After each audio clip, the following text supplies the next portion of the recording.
الله الرحمن الرحيم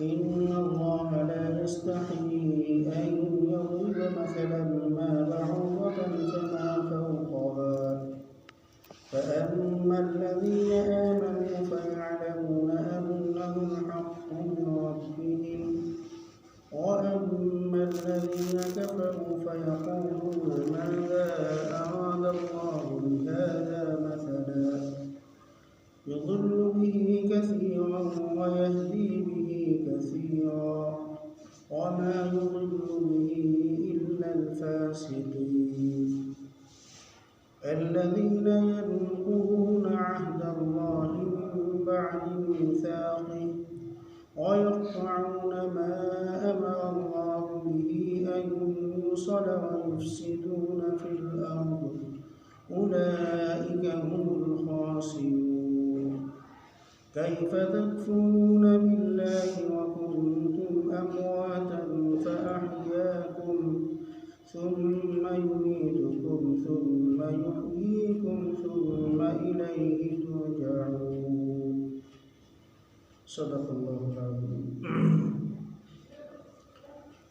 میرے محترم بھائی بزرگوں اور دوستوں،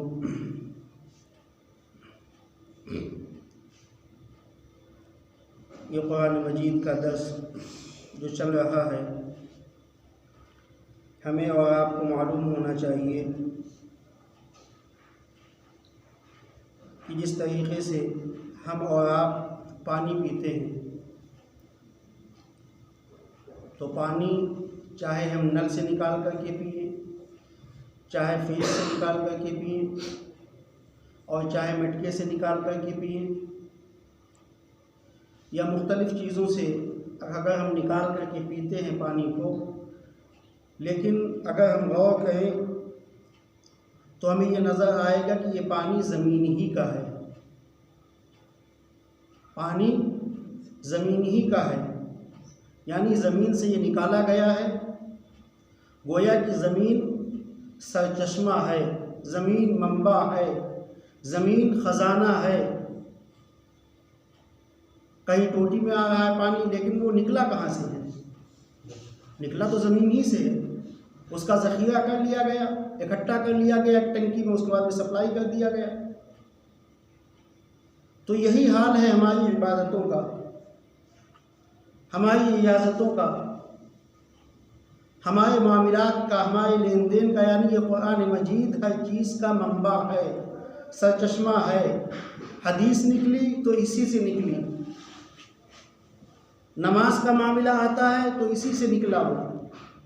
تو گویا کہ جتنی ہماری پوری کی پوری زندگی ہے، یہ قرآن مجید اس کا سرچشمہ ہے۔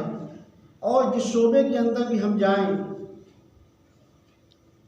چاہے وہ نماز کا شعبہ ہو، چاہے وہ تجارت کا شعبہ ہو، چاہے وہ لین دین کا شعبہ ہو، چاہے وہ اللہ کے راستے میں نکلنے کا شعبہ ہو، جو کہا گیا ہے کہ ایمان کے 70 شعبے ہیں، الایمان 70 شعبہ، کہ ایمان کے 70 سے زیادہ شعبے ہیں، لیکن وہ تمام کے تمام شعبے، تمام کے تمام حصے جو نکلے ہیں وہ قرآن مجید ہی سے نکلے ہیں۔ آج امت نے تمام چیزوں کو پکڑ لیا، لیکن جو سرچشمہ تھا، جو منبع تھا، جو خزانہ تھا، اس کو چھوڑ دیا۔ یعنی درخت کو چھوڑ دیا، تنے کو اور ٹہنیوں کو پکڑ لیا، پتوں کو پکڑ لیا۔ تو جو بھی عبادتیں نکلی ہیں وہ تمام کی تمام عبادتیں قرآن مجید ہی سے نکلی ہیں۔ سرچشمہ یہی ہے، آخری کتاب یہی ہے۔ تو ان آیات کے اندر اللہ تعالیٰ نے توحید کے سلسلے میں یہ بات ارشاد فرمائی ہے، اور اس سے پہلے آپ کو بتایا جا چکا کہ توحید ہی کے اوپر اللہ کے یہاں ناکامی اور کامیابی کا فیصلہ ہوگا۔ توحید ایسی چیز ہے، یعنی توحید کہتے ہیں اللہ کو ایک ماننا۔ اللہ تعالیٰ نے اس کی ایک مثال یہاں پر بیان کی ہے، اور قرآن مجید توحید سے بھرا ہوا ہے۔ جس طریقے سے ایک ماں اپنے بچے سے محبت کرتی ہے، پیار کرتی ہے، اس کو سفر کے اوپر جانے سے پہلے 1000 مرتبہ سمجھاتی ہے کہ دیکھو ایسے جانا، ایسے جانا، ایسے جانا، لڑائی نہ کرنا، کسی سے الٹی سیدھی بات نہ کرنا، بار بار ہر طریقے سے سمجھاتی ہے کہ میرا بیٹا کسی نہ کسی طریقے سے یہ منزل تک پہنچ جائے۔ اللہ تعالیٰ اپنے بندے سے چونکہ ماں سے کہیں زیادہ محبت کرتے ہیں، اس لیے بار بار توحید کے سلسلے میں اللہ تعالیٰ بتلاتے ہیں، سمجھاتے ہیں، ہر اینگل سے، ہر طریقے سے، تاکہ میرا کوئی بھی بندہ جہنم میں نہ جانے پائے، تمام کی تمام لوگ جنت میں چلے جائیں۔ تو اللہ تعالیٰ نے ایک مثال یہاں پر بیان کی ہے توحید کے سلسلے میں کہ ان اللہ لا یستحیی ان یضرب مثلا ما بعوضۃ فما فوقها، کہ اللہ تعالیٰ شرماتا نہیں ہے کس چیز سے کہ وہ کسی چھوٹی سی چیز کی مثال پیش کرے یا کوئی بڑی چیز کی مثال پیش کرے۔ کفار کے یہاں معاملہ یہ آتا تھا کہ جب اللہ تعالیٰ اس طریقے کی مثالیں، چھوٹی چھوٹی چیزوں کی مثالیں پیش کیا کرتے تھے توحید کے سلسلے میں، تو کفار مکہ یہ کہا کرتے تھے کہ بتائیے اگر یہ اللہ کا کلام ہوتا تو اس چھوٹی چیز کا تذکرہ ہی نہ ہوتا، ایک حیلہ اور بہانہ چاہیے تھا، کہیں مچھر کا تذکرہ، کہیں مکھی کا تذکرہ، کہیں مکئی کا تذکرہ، کہیں کبوتر کا تذکرہ، کہیں انڈے کا تذکرہ۔ تو یہ جو تذکرے اللہ تعالیٰ نے چھوٹی چھوٹی چیزوں کے کیے ہیں ہمیں اور آپ کو سمجھانے کے لیے۔ تو کفار کا یہ کہنا تھا کہ اللہ تعالیٰ کو شرم نہیں آتی ہے کہ یہ چھوٹی چھوٹی چیزوں کا استعمال کر رہے ہیں۔ لیکن میرے بھائی، اگر ڈاکٹر شرمانے لگے تو آپریشن کیسے ہو؟ کیونکہ مختلف چیزوں کا آپریشن کرنا پڑتا ہے ڈاکٹر کو۔ اگر وہ شرم کرنے لگے تو آپریشن نہیں ہو سکتا، مریض ٹھیک نہیں ہو سکتا ہے۔ اسی طریقے سے علماء امت جو ہیں، یعنی امت کے علماء، اگر بات کو کرنے میں بہت سے مسائل ایسے ہیں جو میاں بیوی کے تعلق سے ہیں، لیکن علماء امت ان کو بیان کرتے ہیں۔ اگر بیان نہیں کریں گے تو امت تک بات کیسے پہنچے گی؟ اگر وہ شرم محسوس کریں گے تو بات کیسے پہنچے گی؟ مسائل لوگوں کو کیسے معلوم ہوں گے؟ تو اللہ تعالیٰ نے توحید کے سلسلے میں یہ بات ارشاد فرمائی کہ اللہ تعالیٰ شرم نہیں کرتا ہے کہ وہ چھوٹی سی چھوٹی چیز کو بیان کرے یا بڑی چیز کو بیان کرے۔ فَأَمَّا الَّذِينَ آمَنُوا فَيَعْلَمُونَ أَنَّهُ الْحَقُّ مِنْ رَبِّهِمْ، بس جو لوگ ایمان والے ہیں وہ اس چھوٹی چیز کو سن کر کے بھی کہتے ہیں کہ أَنَّهُ الْحَقُّ، یہ حق ہے ان کے پروردگار کی طرف سے۔ وہ قیل اور قال نہیں کرتے ہیں کہ یہ کیسے ہوا، کب ہوا، کیوں ہوا۔ اللہ تعالیٰ ہر طریقے سے بندے کو سمجھانا چاہتے ہیں۔ تو اللہ تعالیٰ نے یہاں پر مچھر کا تذکرہ کیا ہے کہ کتنا چھوٹا ہوتا ہے وہ، اس کا تذکرہ کر کے اللہ تعالیٰ نے ارشاد فرمایا کہ جو لوگ معبودان باطل ہیں یہ اس ایک مچھر کو بھی پیدا نہیں کر سکتے۔ اور اسی کے ساتھ ساتھ ہمیں اور آپ کو اس بات کی طرف متنبہ کیا گیا ہے کہ مثالوں کے ذریعے سے جب لوگوں کو سمجھایا جاتا ہے، بتایا جاتا ہے تو بات سمجھ میں آتی ہے۔ جیسے عرب کے اندر تھا، اس سے پہلے آپ کو بتایا جا چکا کہ اونٹ وہاں پر چلا کرتے تھے، تو اللہ تعالیٰ نے سمجھانے کے لیے اونٹ کا تذکرہ کیا، کبوتروں کا تذکرہ کیا، مکھی کا تذکرہ کیا، اور مکھی جو جالا بنتی ہے اس جالے کا اللہ تعالیٰ نے تذکرہ کیا، صرف اور صرف سمجھانے کے لیے۔ ابھی قریب کے محلے میں آپ کے ایک عالم دین بیان کر کے گئے اور انہوں نے، مطلب میں یہ بتانا چاہتا ہوں کہ کم علمی یہ تمام جو سوالات پیدا ہوتے ہیں یہ کم علمی کی وجہ سے پیدا ہوتے ہیں۔ جب ہمارے پاس علم نہیں ہے تو انہوں نے اپنے بیان میں سمجھانے کے لیے حکومت وقت کا نام میں نہیں لوں گا، حکومت وقت کا سمجھ گئے ہوں گے آپ نام لیا کہ بھائی آج کل یہ چل رہا، یہ چل رہا، یہ چل رہا، کس طریقے سے حکومتیں ہمارے اوپر ظلم کر رہی ہیں۔ بعد میں انہوں نے مجھ سے تذکرہ کیا کہ بتائیے منبر کے اوپر بیٹھ کر کے ان ناپاک لوگوں کا نام لیا جاتا ہے، تو میں نے کہا کہ یہ کوئی غلط نہیں ہے، بلکہ سمجھانے کے لیے انہوں نے تذکرہ کیا ہے۔ اللہ تعالیٰ نے تو قرآن کے اندر خنزیر کا تذکرہ کیا ہے، تو اگر یہ غلط ہوتا سمجھانے کے لیے، خنزیر کا تذکرہ کیوں آتا، بندر کا تذکرہ کیوں آتا، نمرود کا تذکرہ کیوں آتا، فرعون کا تذکرہ کیوں آتا، حامان کا تذکرہ کیوں آتا؟ اس سے تو برے نہیں ہیں۔ تو سمجھانے کے لیے مختلف طریقے سے اللہ تعالیٰ اپنی مخلوقات میں سے ان چیزوں کا تذکرہ کرتے ہیں تاکہ بندے کو سمجھ میں آ جائے۔ ہم نے کہا ہم تو محراب کے اندر کھڑے ہو کر کے خنزیر کا نام لیتے ہیں، حرمت علیکم المیتۃ والدم ولحم الخنزیر، کہ اللہ تعالیٰ نے تمہارے لیے خون کو، خنزیر کو، مردار کو حرام کر دیا ہے۔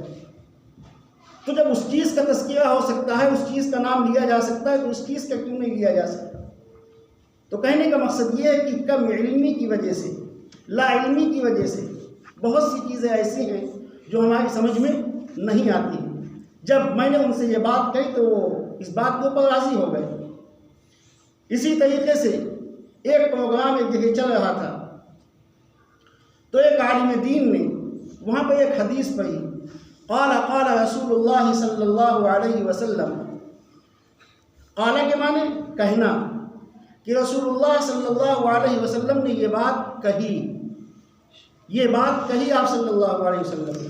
ایک شخص سامنے بیٹھا ہوا تھا اور وہ اٹھا اور فوراً ان عالم دین کے اوپر اس نے حملہ کر دیا اور کہنے لگا کہ میرے نبی کو تو کہے گا کالا کالا رسول اللہ، یعنی کالا کالا رسول اللہ، یعنی اللہ کا رسول کالا کالا ہے۔ تو پھر ان عالم دین نے سمجھایا کہ نہیں بھائی دیکھو، کالا کے معنی آتے کہنے کی، یعنی اللہ کے نبی صلی اللہ علیہ وسلم نے یہ بات کہی ہے۔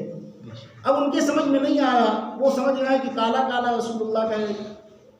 تو یہ جو تمام سوالات پیدا ہوتے ہیں، تمام چیزیں جو پیدا ہوتی ہیں، یہ لا علمی کی وجہ سے، کم علمی کی وجہ سے، علماء کے ساتھ نہ بیٹھنے کی وجہ سے، کتابیں نہ پڑھنے کی وجہ سے، یہ تمام سوالات ذہن کے اندر آتے ہیں۔ تو اللہ تعالیٰ نے ارشاد فرمایا کہ ان اللہ لا یستحیی، اللہ تعالیٰ شرماتا نہیں ہے کہ وہ چھوٹی سی چھوٹی مثال کو پیش کرے یا ایک بڑی مثال کو۔ پس جو لوگ ایمان والے ہیں وہ کہہ دیتے ہیں کہ یقیناً یہ حق ہے اس کے رب کی جانب سے۔ وَأَمَّا الَّذِينَ كَفَرُوا فَيَقُولُونَ، اور جو لوگ اہل کفر ہیں وہ کہتے ہیں ماذا اراد اللہ بہذا مثلا، کہ اللہ تعالیٰ اس مثال کے ذریعے سے کیا کہنا چاہتے ہیں۔ یضل بہ کثیرا ویہدی بہ کثیرا، اور بہت سے لوگ ایسے ہیں جو انہی مثالوں کے ذریعے سے ہدایت پا جاتے ہیں، ان کو ہدایت مل جاتی ہے، وہ راہ راست کے اوپر آ جاتے ہیں۔ اور بہت سے لوگ ایسے ہیں جو سمجھنے کے بعد بھی، سننے کے بعد بھی سیدھے راستے سے بھٹک جاتے ہیں۔ وما یضل بہ الا الفاسقین، اور اس کے ذریعے سے نہیں بھٹکتے ہیں مگر صرف وہ لوگ جو فسق کرنے والے ہیں۔ فسق کہتے ہیں نکل جانے کو۔ اللہ کا خوف جب دل سے نکل جاتا ہے تو انسان فسق میں، فجور میں، گناہوں میں مبتلا ہو جاتا ہے۔ تو اہل ایمان کا معاملہ یہ کہ وہ فوراً قبول کر لیتے ہیں، اور اہل کفر کا معاملہ یہ ہے کہ اس میں تیل و کال کہتے ہیں، اس میں کمیاں نکالتے ہیں کہ یہ بات کیوں کہی گئی، کیسے کہی گئی، اس کا مقصد کیا ہے۔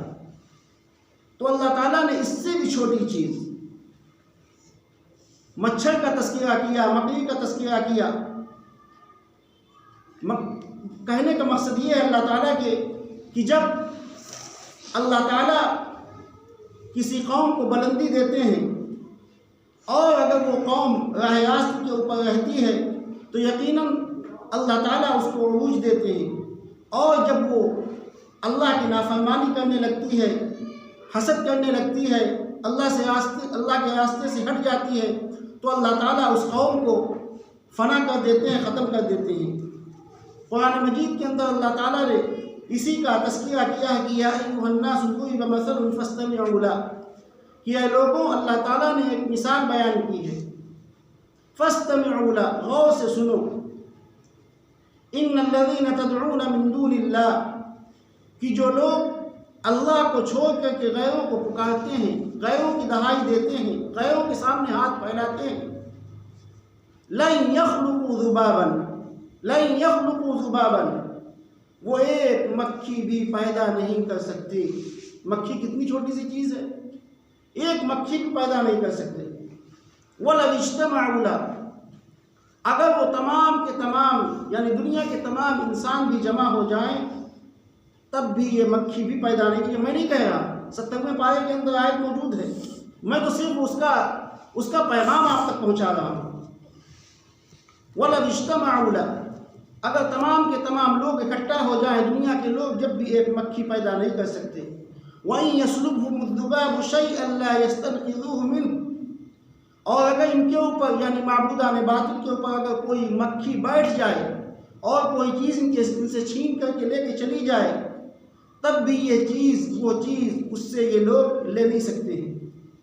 گویا کہ مکھی کے اندر طاقت ہے اور اس کے اندر کوئی طاقت نہیں ہے۔ کہنے کا مقصد یہ ہے، اللہ تعالیٰ نے ارشاد فرمایا کہ ضعف الطالب والمطلوب، کہ طالب اور مطلوب دونوں کمزور ہیں۔ تو اللہ تعالیٰ نے ارشاد فرمایا یہ کون لوگ ہوتے ہیں؟ یہ وہ لوگ ہوتے ہیں کہ الذین ینقضون عہد اللہ من بعد میثاقہ، یہ وہ لوگ ہوتے ہیں جو اللہ کے عہد کو، اللہ کے وعدے کو ایگریمنٹ ہونے کے بعد میں، قول و قرار ہونے کے بعد میں اللہ کے وعدے کو توڑ دیتے ہیں۔ ہم نے وعدہ کیا تھا عالم ارواح کے اندر، جب ہم اس دنیا کے اندر نہیں آئے تھے تو عالم ارواح کے اندر اللہ تعالیٰ نے تمام روحوں کو جمع کیا تھا اور اللہ تعالیٰ نے وعدہ لیا تھا کہ الست بربکم، کہ اے لوگوں کیا میں تمہارا پروردگار نہیں ہوں؟ تو تمام کے تمام انسانوں نے جو قیامت تک پیدا ہونے والے ہیں سب نے کہا تھا کہ بلا شہیدنا، کہ اے ہمارے پروردگار کیوں نہیں، آپ ہی تو ہمارے پروردگار ہیں، ہم اس بات کی گواہی دیتے ہیں۔ تو ہم نے وہاں پر وعدہ کیا، ایگریمنٹ کیا، سگنیچر کیا، اپنی بات کو رکھا اور ہم نے اس بات کی گواہی دی تھی کہ اللہ آپ ہی ہمارے مالک ہیں، آپ ہی ہمارے خالق ہیں، آپ ہی ہمارے رازق ہیں، آپ ہی ہمارے پالنہار ہیں۔ ہم نے وہاں پر عہد کیا تھا، وعدہ کیا تھا اللہ سے، لیکن دنیا میں آنے کے بعد میں ہم نے اس وعدے کو اور اس عہد کو توڑ دیا۔ اسی کا اللہ تعالیٰ نے تذکرہ کیا ہے کہ یہ وہ لوگ ہیں جو وعدے کے بعد میں اللہ کے عہد کو توڑ دیتے ہیں۔ وَيَقْطَعُونَ مَا أَمَرَ اللَّهُ بِهِ أَن يُوصَلَ، اور جس چیز کا اللہ تعالیٰ نے ان کو جوڑنے کا حکم دیا ہے اس چیز کو وہ قطع کر دیتے ہیں، توڑ دیتے ہیں۔ یعنی رشتہ داریوں کو جوڑنے کا اللہ تعالیٰ نے حکم دیا ہے، ان رشتہ داریوں کو، ان ناطے داریوں کو یہ لوگ توڑ دیتے ہیں۔ وَيُفْسِدُونَ فِي الْأَرْضِ، اور زمین میں فساد کرتے ہیں۔ فساد صرف یہی نہیں کہ قتل و غارت کی، بلکہ فساد کا مطلب یہ ہوتا ہے کہ کوئی شخص کسی شخص کے حق کو نہ دے، یہ اس کو کہتے ہیں فساد۔ اور ظاہر سی بات ہے فساد اسی وقت ہوتا ہے جب مالک اپنے ماتحتوں کو ان کا حق نہیں دیتا ہے۔ جب باپ بیٹے کا حق نہیں دیتا ہے تو گھر کے اندر فساد، جب محلے کا چودھری محلے والوں کے حقوق کو ادا نہیں کرتا ہے تو محلے کے اندر فساد۔ اسی طریقے سے جو ملک کا ذمہ دار ہے اگر وہ اپنی رعایا کو وہ تمام چیزیں مہیا نہ کرے تو ملک کے اندر فساد۔ تو یہ وہ لوگ ہیں جو زمین میں فساد کرتے ہیں۔ اولئک هم الخاسرون، اور یہی لوگ وہ ہیں جو خسارے میں رہنے والے ہیں، نقصان اٹھانے والے ہیں۔ پھر اللہ تعالیٰ نے متنبع کیا ہے کیف تکفرون باللہ، کہ اے لوگوں، اے اللہ کے بندوں، تم اللہ کی ناشکری کیوں کرتے ہو، تم اللہ کی نافرمانی کیوں کرتے ہو، تم اللہ کی سرگردانی کیوں کرتے ہو، تم اللہ سے کیوں بھاگتے ہو۔ وکنتم امواتا، تم تو مردہ تھے، تمہارا نام و نشان نہیں تھا، تم اس دنیا کے اندر موجود نہیں تھے، اور اتنی غلیظ اور اتنی ناپاک چیز کے سے اللہ تعالیٰ نے تم کو پیدا کیا کہ اگر تمہارے کپڑے کے اوپر لگ جاتا تو تمہارے والدین کو اس کپڑے کو دھونا پڑتا تھا۔ اتنی غلیظ اور اتنی بیکار چیز سے تم پیدا کیے گئے۔ هل أتى على الإنسان حين من الدهر لم يكن شيئا مذكورا، کیا انسان کے اوپر وہ وقت نہیں آیا کہ اس دنیا کے اندر اس کا نام و نشان نہیں تھا؟ اسی کو اللہ تعالیٰ نے کہا ہے کیف تکفرون باللہ، اللہ کی ناشکری کیوں کرتے ہو؟ وکنتم امواتا، تم کچھ نہیں تھے، فاحیاکم، ہم نے تم کو زندگی دی، ہم نے تم کو حیات بخشی، ثم یمیتکم ثم یحییکم، اور پھر اسی مٹی کے اندر ہم تم کو ملا دیں گے اور پھر میدان محشر میں دوبارہ زندہ کریں گے، ثم الیہ ترجعون، اور اسی کی طرف تم کو لوٹ کر کے جانا ہے۔ بار بار ہر طریقے سے اللہ تعالیٰ اپنے بندے کو متنبہ کرتے ہیں کہ اللہ کو ایک مان لو، اللہ کو ایک جان لو، وہی تم کو پیدا کرنے والا ہے، وہی زندگی دینے والا ہے، وہی پھر موت دینے والا ہے، وہی پھر زندہ کرنے والا ہے، اور اسی کے سامنے تم کو حساب و کتاب دینا ہے۔ پھر اللہ تعالیٰ نے اپنے ایک احسان کا تذکرہ کیا ہے کہ وہی مالک ہے، خلق لکم ما فی الارض جمیعا، جس نے تمہارے لیے زمین میں وہ تمام چیزیں مہیا کر دی جس کی تم کو ضرورت تھی۔ هو الذی خلق لکم ما فی الارض جمیعا، وہی پروردگار ہے جس نے تمہارے لیے پیدا کر دی زمین کی وہ تمام چیزیں جس کی تمہیں ضرورت تھی۔ ثم استوى الى السماء، پھر وہ آسمان کی طرف متوجہ ہو گیا، یعنی عرش کے اوپر، فسواہن سبع سماوات، اور پھر اس نے برابر کر دیے 7 آسمان، وهو بكل شيء علیم، اور یقیناً وہ ہر چیز کا علم رکھنے والا ہے۔ تو میرے بھائی، بار بار اللہ تعالیٰ نے ہمیں اور آپ کو توحید کی طرف متنبہ کیا ہے۔ توحید اس سے پہلے بتایا جا چکا کہ اللہ کو ایک ماننا، کلمے کے اندر بھی اللہ تعالیٰ نے اس کا تذکرہ کیا ہے کہ لا الہ الا اللہ، لا الہ، نہیں ہے کوئی معبود، نہیں ہے کوئی معبود، نہیں ہے کوئی پالنے والا، نہیں ہے کوئی جلانے والا، نہیں ہے کوئی عزت دینے والا، نہیں ہے کوئی ذلت دینے والا، نہیں ہے کوئی رزق دینے والا، نہیں ہے کوئی زندگی دینے والا، الا اللہ، سوائے اللہ کے۔ تو پہلے ہم تذکرہ کر چکے ہیں، پہلے ہم کلمے کے ذریعے سے اس کا اقرار کر چکے ہیں کہ اے اللہ آپ ہی سب کچھ کرنے والے ہیں۔ بار بار اللہ تعالیٰ نے ہمیں اور آپ کو متنبہ کیا ہے کہ توحید کو اختیار کرو، اللہ کو ایک مانو، اللہ کو ایک جانو، اور باقی اللہ کے جو ولی ہیں ان سے ہمیں اور آپ کو محبت کا حکم دیا گیا ہے۔ ان ولی اللہ الذی نزل الکتاب وهو یتولی الصالحین، یہ اللہ کے ولی ہیں، اللہ نے ان کو اتنا اونچا مقام اور مرتبہ دیا ہے کہ میرے بھائی، کتاب کے اندر علماء نے لکھا ہے کہ تمام دنیا ایک طرف ہو جائے ایک ولی کے مرتبے کو نہیں پا سکتی ہے، تمام دنیا ایک طرف ہو جائے ایک ولی کے مرتبے کو نہیں پا سکتی ہے، تمام دنیا اور ولی ایک طرف ہو جائے ایک علی کے مرتبے کو نہیں پا سکتے ہیں، اور تمام دنیا اور علی ایک طرف ہو جائے ایک عثمان کے مرتبے کو نہیں پا سکتے ہیں، تمام دنیا اور عثمان ایک طرف ہو جائے ایک عمر کے مرتبے کو نہیں پا سکتے ہیں، تمام دنیا اور عمر ایک طرف ہو جائیں ایک ابو بکر صدیق رضی اللہ عنہ کے مرتبے کو نہیں پا سکتے، تمام دنیا اور ابو بکر ایک طرف ہو جائیں محمد رسول اللہ صلی اللہ علیہ وسلم کے مرتبے کو نہیں پا سکتے ہیں۔ اسی طریقے سے تمام دنیا اور اللہ کے نبی صلی اللہ علیہ وسلم ایک طرف ہو جائیں ایک خدا کے مرتبے کو نہیں پا سکتے ہیں۔ خدا اپنی خدائی میں وحدہ لا شریک ہے اور مصطفیٰ اپنی مصطفائی میں وحدہ لا شریک ہے۔ تو توحید کا سبق نہایت ہی اہم ہے، پہلے کلمے کے اندر، دوسرے کلمے کے اندر، چوتھے کلمے کے اندر ہمیں اس بات کی بار بار ترغیب دی گئی ہے، اور قرآن مجید کے اکثر مضامین کو اگر ہم اور آپ دیکھیں تو اس میں توحید ہی کے اوپر سب سے زیادہ زور دیا گیا ہے، توحید ہی کے اوپر سب سے زیادہ زور دیا گیا ہے۔ اور کل جب ہم کو قبر کے اندر رکھا جائے گا تو وہاں پر بھی اسی سلسلے میں سب سے پہلا سوال ہوگا کہ من ربک، یہ بتاؤ کہ تمہارا رب کون ہے، کس کی پرستش کرتے تھے، کس کو اپنا رب مانتے تھے، کس کے آگے سر جھکاتے تھے، کس کے سامنے اپنی حاجتوں کو رکھتے تھے، سب سے پہلا سوال وہاں پر یہی ہوگا۔ تو میرے بھائی، توحید کے سلسلے میں ہمیں متنبہ ہونے کی ضرورت ہے۔ اللہ سے دعا ہے کہ اللہ تعالی ہم سب کو توحید کامل نصیب فرمائے۔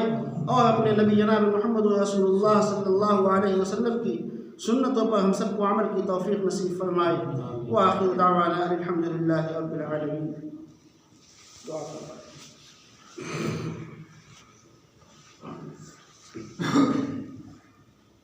اللهم صل على سيدنا ومولانا محمد وعلى آل سيدنا ومولانا محمد وبارك وسلم. ربنا آتنا في الدنيا حسنة وفي الآخرة حسنة وقنا عذاب النار. ربنا لا تزغ قلوبنا بعد إذ هديتنا وهب لنا